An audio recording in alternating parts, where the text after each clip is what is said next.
Les ingrédients. Pour cette recette, il vous faut 200 g de farine, 125 g de beurre, 100 g de sucre, 75 g de noisettes en poudre, un œuf, une cuillère à café de cannelle et une demi-cuillère à café de vanille en poudre. Il vous faudra 2 petits bols, un grand bol, une planche à découper, un rouleau à pâtisserie, une spatule en bois, un couteau, une cuillère.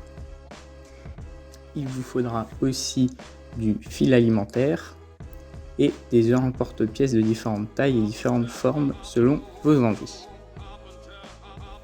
Il vous faudra aussi un four ainsi que des plaques pour le four et du papier cuisson. Pour cette recette, découpez votre beurre sur la planche à découper en petits morceaux. Mettez le beurre dans le grand bol. Rajoutez-y le sucre. Travaillez à la main ou à la spatule le beurre ainsi que le sucre pour que la pâte devienne blanche et devienne lisse. Ajoutez au mélange beurre, sucre, la farine ainsi que la poudre de noisette, puis mélangez à la main ou à la spatule en bois. La pâte doit avoir un aspect de sable, elle doit s'effriter quand vous la prenez en main. Ajoutez ensuite l'œuf à cette préparation et mélangez à la spatule ou à la main. À la main, le mélange sera beaucoup plus simple.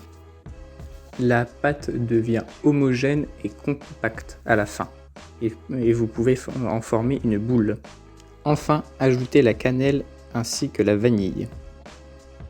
Continuez à mélanger à la main préférentiellement pour incorporer au maximum la cannelle et la vanille dans la pâte. Prenez votre pâte en boule, posez-la sur une plaque pour ensuite l'étaler et pouvoir la mettre au frais. Si la pâte est trop collante, n'hésitez pas à rajouter un peu de farine à sa surface pour éviter qu'elle colle quand vous la sortirez du frigo. Après avoir étalé la pâte, mettez-la au frais au minimum 1 heure. Le mieux est de faire la pâte la veille pour le lendemain.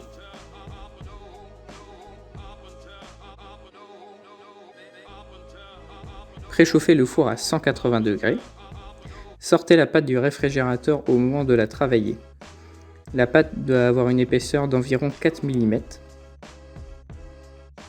Si la pâte est trop collante quand vous la sortez du réfrigérateur, n'hésitez pas à utiliser de la farine pour la rendre moins collante et ainsi pouvoir mieux la travailler et former vos biscuits. Découpez les biscuits avec les emporte-pièces choisis. Ici, un cœur a été choisi.